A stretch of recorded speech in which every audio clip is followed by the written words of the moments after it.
Trauma Therapist Podcast Plus listeners can listen to episodes early and ad-free right now. Become a Plus listener by going to Apple Podcasts, searching for the Trauma Therapist Podcast, and signing up today. Welcome to the Trauma Therapist Podcast, a show about the incredible people dedicated to helping those who've experienced trauma. My name is Guy McPherson, and my mission is to raise the awareness of trauma and to inspire each of us to help those around us. All right, Eric, you ready? Yep. Okay. All right, here we go. So 5, 4, 3, 2, and 1. All right, folks, welcome back to the podcast. Very excited to have as my guest today, Dr. Eric Maisel. Eric, welcome. Great to be here. Appreciate it. So Eric is the author of more than 50 books. His interests include creativity, the creative life, and the profession of creativity coaching, which he founded. Issues of life purpose and meaning, mental health, and critical psychology, also known as critical psychiatry and anti-psychiatry, and parenting in a, quote, mental disorder age. Dr. Maisel's most recent book is called Redesign Your Mind, the Breakthrough Program for Real Cognitive Change. Dr. Maisel writes the Rethinking Mental Health blog for Psychology Today and is a regular contributor to Mad in America, where he founded and edited its parent resources section. Eric, welcome to the podcast. Thanks for having me. You're welcome. I got tired listening to that. So before we get going here, share with the listeners where you're from originally and where you are currently. I was born in the Bronx. I grew up in Brooklyn, went to high school in Manhattan to a math and science high school called Stuyvesant. Thought I was a math and science boy. Went to college too young at 16, flunked out by 18, joined the Army in 1965, et cetera, et cetera. Ended up in California. That's where I am now, near San Francisco. And I've been here for a long time now, but you can't take New York out of the New Yorker. So I'm a Brooklyn boy. Well, as a New Yorker myself, I thoroughly agree. Now, let me just pause a second. Can you lift your screen up so your head's not being... Yeah, perfect. All right. So super interesting. Now, correct me if I'm wrong, Stuyvesant, don't they like specialize in math? Absolutely. I thought I was a math and science boy. I thought I was going to be a physicist or an astronomer. At the same time, I was reading existential fiction and existential literature as a kid, and that was actually more interesting to me than physics and chemistry and all of that. So I didn't know that I was shifting into the existential world as a kid. I just was lost. But by the time I started college, I'd lost interest in science. When I got out of the Army, I got my first degree in that thing you do when you don't know what you're doing. I got a degree in philosophy and started writing books at about the age of 24. And I've been doing that for 50 years or so. That's been my main thing, writing books. Reading your bio, obviously creativity just jumps out. How did that begin to manifest in you?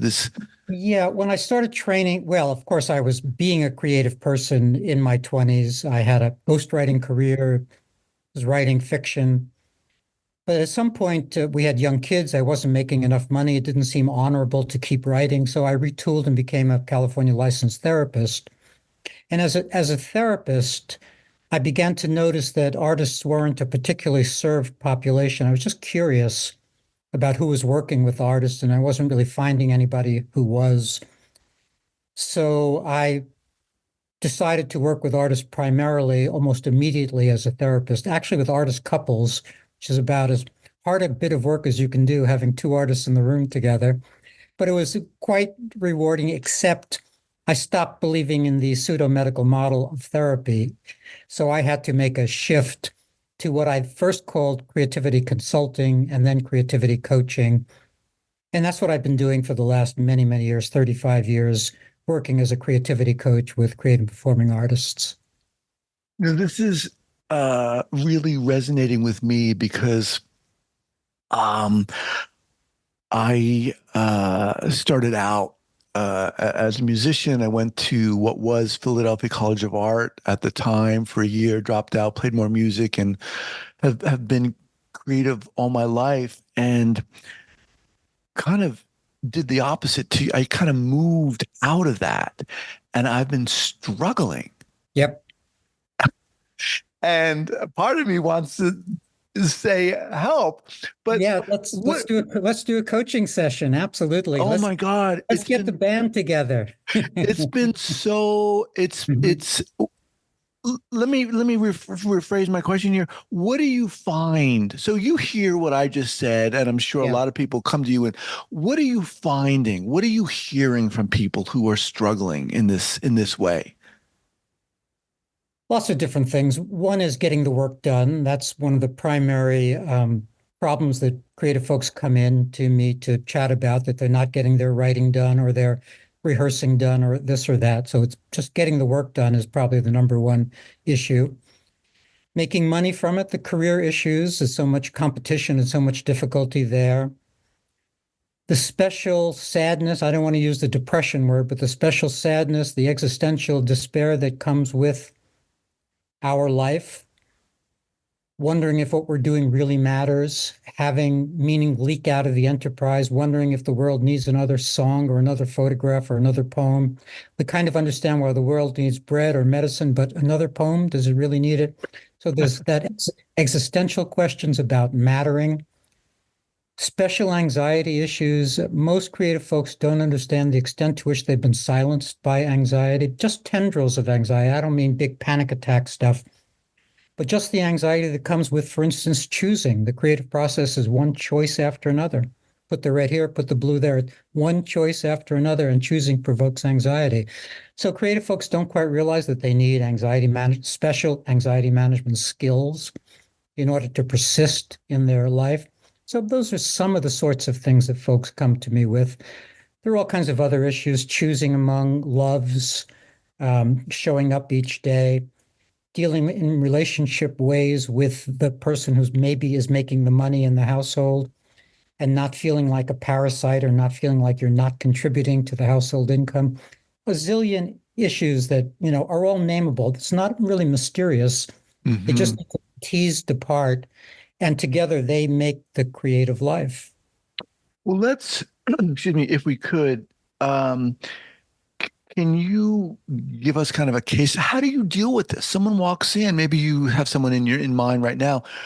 How, how do you, and again, with the understanding that each person is different, each situation is different, Yeah. but I have lots of talking points, so I think I can begin to address the question you're asking. One is I invite a pair of paradigm shifts to all clients. One is the movement from the idea that life has one purpose to the idea of life purposes, of life purpose choosing. It sounds simple, but it's a big shift when a creative person realizes that maybe many things are important to her. Creativity is one of them, but family, relationships, activism, career, service, many other things may be important. So it kind of puts creativity in perspective for them. So they don't mhm. have to feel like they're putting all of their eggs in one basket. So they feel like they have a life. So that one shift from the idea of there's only one purpose to life to the idea of multiple life purposes matters. Why does that help? That particular paradigm shift, or Because how does it help? I think it takes a bit of the importance or investment out of creativity. There's this dance of attachment and detachment that every creative person has to do. You invest in it, you attach to, let's say, the symphony you're writing. Let's just pick something. You attach to the symphony you're writing, but then, of course, you have to let it go when you put it out into the world. You have to let the world decide whether it's wanted and all of that. And so that kind of investing can make a person anxious and also sad if nothing's happening for the work or to the work. Hmm. So this gives them other things to feel good about or other things to be doing, to say it simply, other things to be doing that also count. I think to use a cliche, it's a more balanced life to imagine that many things are important to you than to put all of your eggs in the creativity basket. That just overburdens that basket. Hmm. And if you're not being quote unquote creative at that time, Then why are you even alive? right, You right. know, so that's right. Folks need to understand that there are other things. They could be enjoying that hour in the park with their kids rather than pining for the novel they're not writing at that moment. They could be enjoying life in other ways and keeping the existential underpinning of their life going by virtue of this shift in thinking to many things being important. Similarly, there's a shift from seeking meaning, which is a 2,000-year-old metaphor that everybody's kind of stuck with. The meaning's out there somewhere. Hmm. You know, the famous book, Man's Search for Meaning, Viktor Frankl's book, the idea that got to go find it. So I sell the paradigm shift to the idea of making meaning. Rather than go looking for meaning, my idea is that meaning is actually just a feeling. We each have our subjective psychological experiences, and some feel meaningful and some don't. And that's all it is. And when you get that idea that it's just a feeling, then it makes sense that it will come and go. Meaning comes and goes. This Hmm. is really helpful to creative people who maybe, let's say they spend 300 days writing a novel, and 263 of those days, it doesn't feel very meaningful to be sitting there because the novel's sloggy and not working and grumpy and all of that. When they get this idea, there's no reason why it should feel meaningful. There's no reason why it should feel meaningful. Then they can relax and Hmm. not be so hungry for meaning. Once you get the idea that my analogy is joy. You would not expect every moment of your life to be joyful. That would be a Right. little strange to expect that. But if you begin to understand that joy comes and goes, and you can sort of coax it into existence, you can try things that might bring you more joy. Meaning is just like that. You can try things that will bring you more meaning. And I invite clients to try things that will bring them more meaning, but it doesn't matter if it doesn't work. It Hmm. doesn't matter if the meaning doesn't come. As long as you're living your life purposes, then you're living life as you should. There's so many cliches around this topic of the artist struggling, and for Yep. me, I found myself. I mean, I'm relating a lot to what you're saying. I found myself devaluing my creativity and my love of creativity, and feeling like I needed to satisfy my father and Yep. get into more business Yep. stuff. And Yep. it That's why that first year of college is actually the last year of high school and the first year of college is so hard on my students because all along parents have been supporting their creativity. They go to the concerts, they put their little drawings up on the refrigerator, all that. Suddenly the conversation happens in the senior year of high school where the kid says, I want to go to art school. And the parents say, what are you talking about? We're not paying for that. That's absolutely not okay. So this shift happens right around the junior and senior year of high school. It's very demoralizing and very yeah. disruptive. And then when you have to pick your major in college, that's why that first year of college, we use the cliche of adjustment disorder, why so many kids have an adjustment disorder in that year, but they're really struggling to make sense of this conflict that you just described.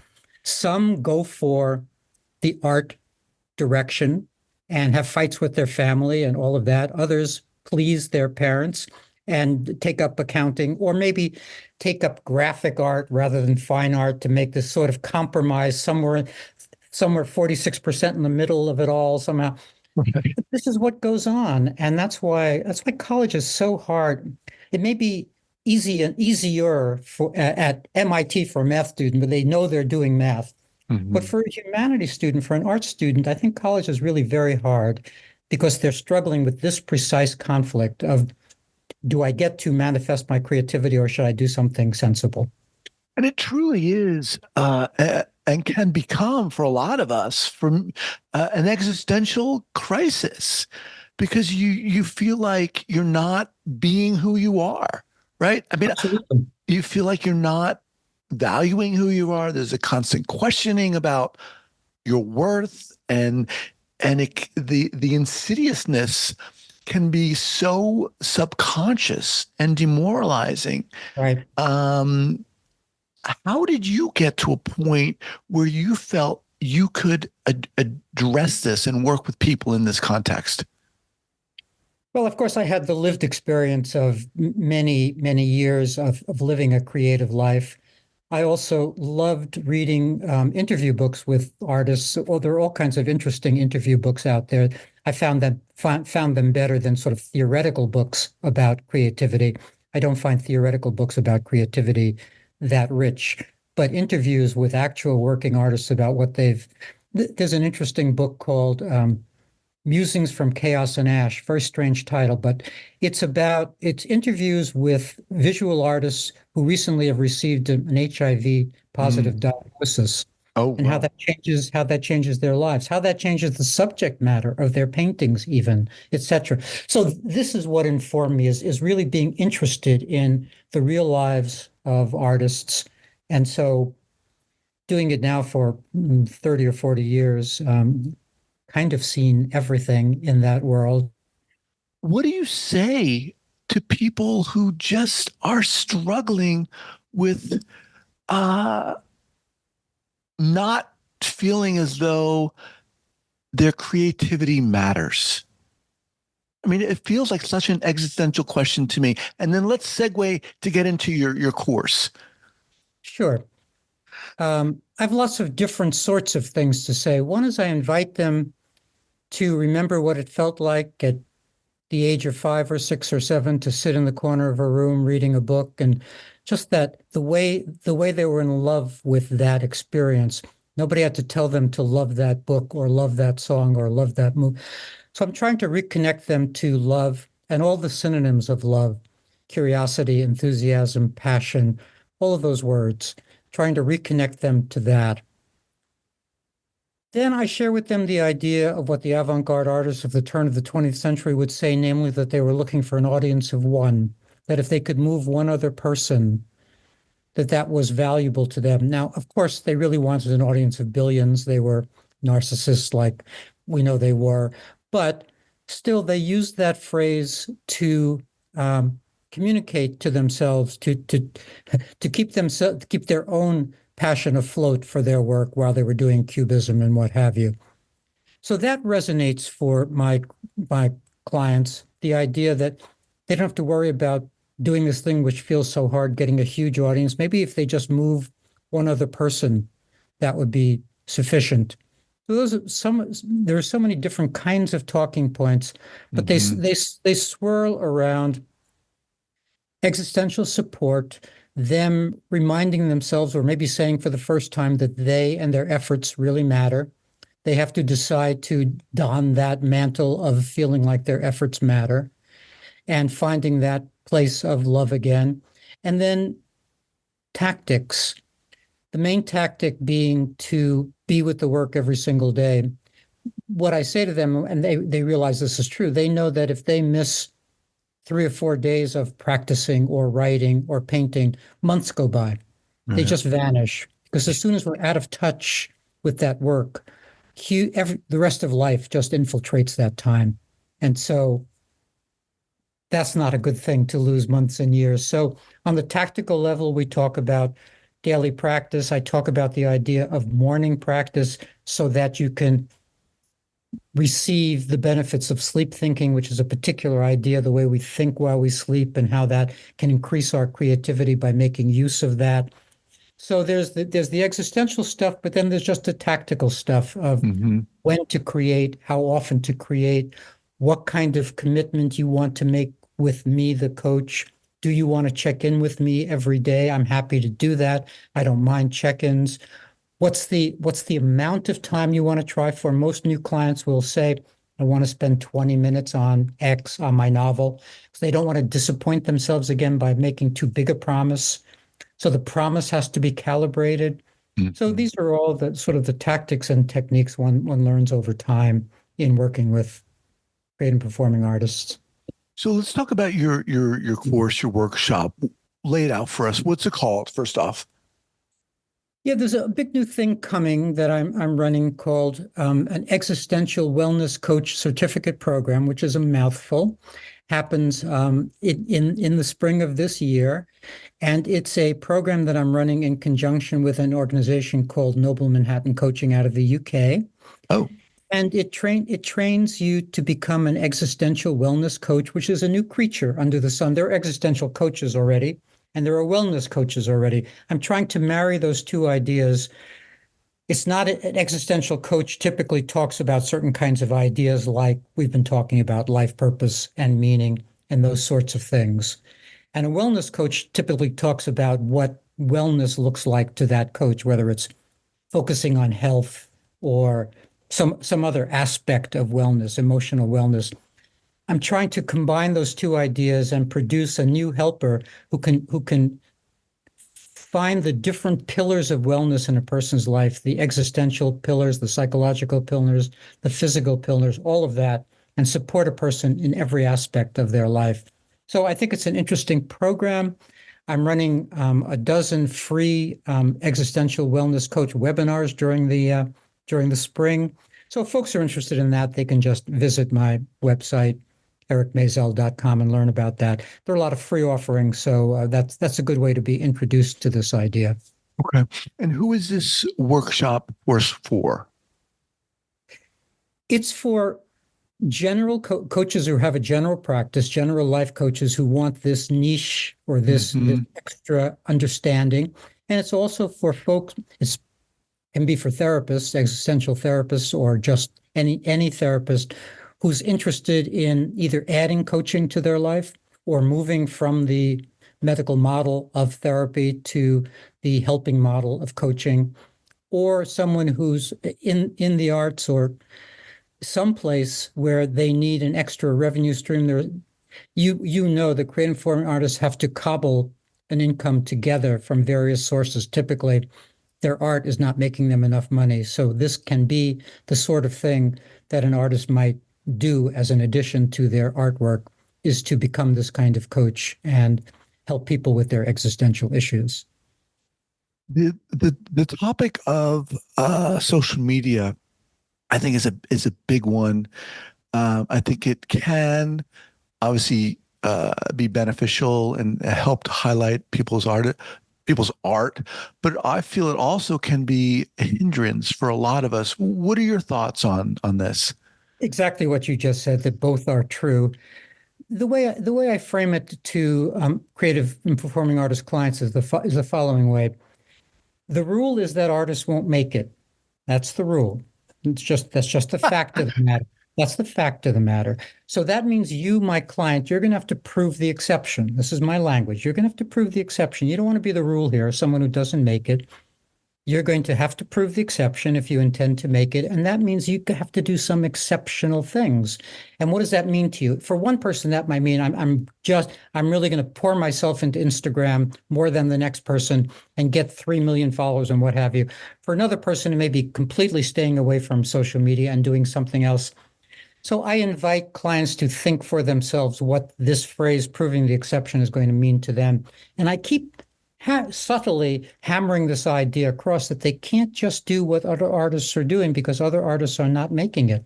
They have to do Hmm. something a little different, a little savvier, a little more strategic, maybe a little more exhausting. Maybe Hmm. they want to exhaust themselves in the service of their art rather than standing behind this word balance, which is an interesting word, which can mean I'm not going to do too much, Mm. etc. So I don't have a short answer about social media. It has to be, the client's direction as to what they think about it. But what I do want to strongly suggest to them is they have to figure some of these things out for themselves and then throw themselves into it. As you speak, Eric, part of me is thinking at some point one has to just shut up and get to work, right? You've got to, if you feel Yes. you're an artist, if you feel you're creative, you've got to do the work. You can't just too much thinking oftentimes goes into this process. Yeah, that's where the book that you mentioned at the outset that's come out recently, Redesign Your Mind, they need to be thinking thoughts that serve them in order to do the thing you just said, to show up. They need some anxiety management techniques in order to do the things you just said.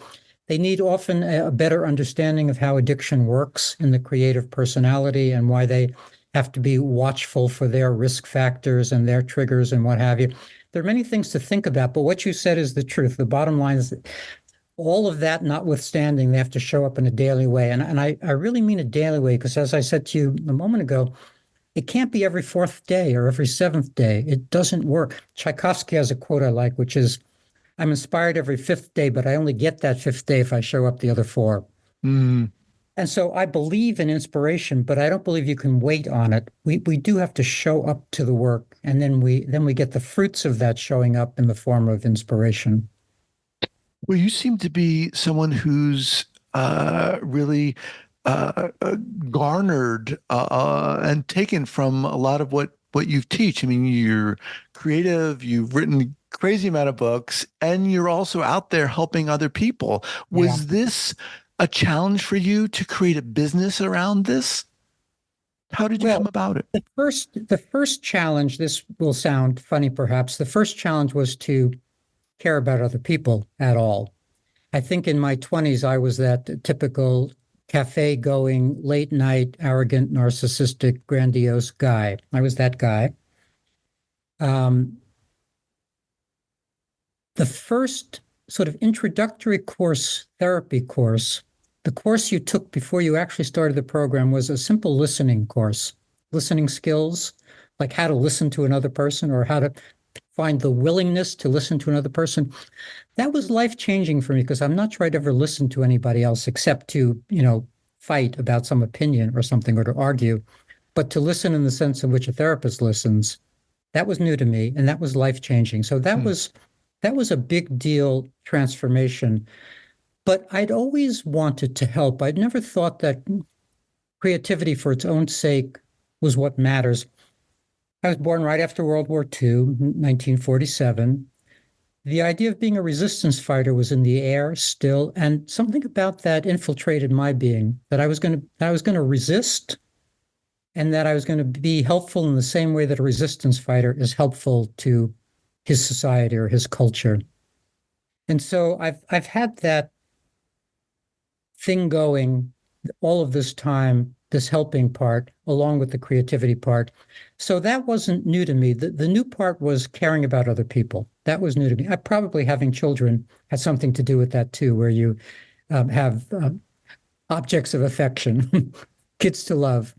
Those were transformative things. Kids and that listening course, those two things together. Awesome. All right, Eric. What's the best way for people to get in contact with you? They can drop me an email to ericmaisel@hotmail.com, and that's EricMaisel at Hotmail, or my site, ericmaisel.com. Love to have people visit. Okay, we'll have those linked up. Also have the link for your new course coming up too. Eric, awesome talking to you, man. Really inspiring. Appreciate you taking the time. Great. Thanks so much for having me. All right, take care.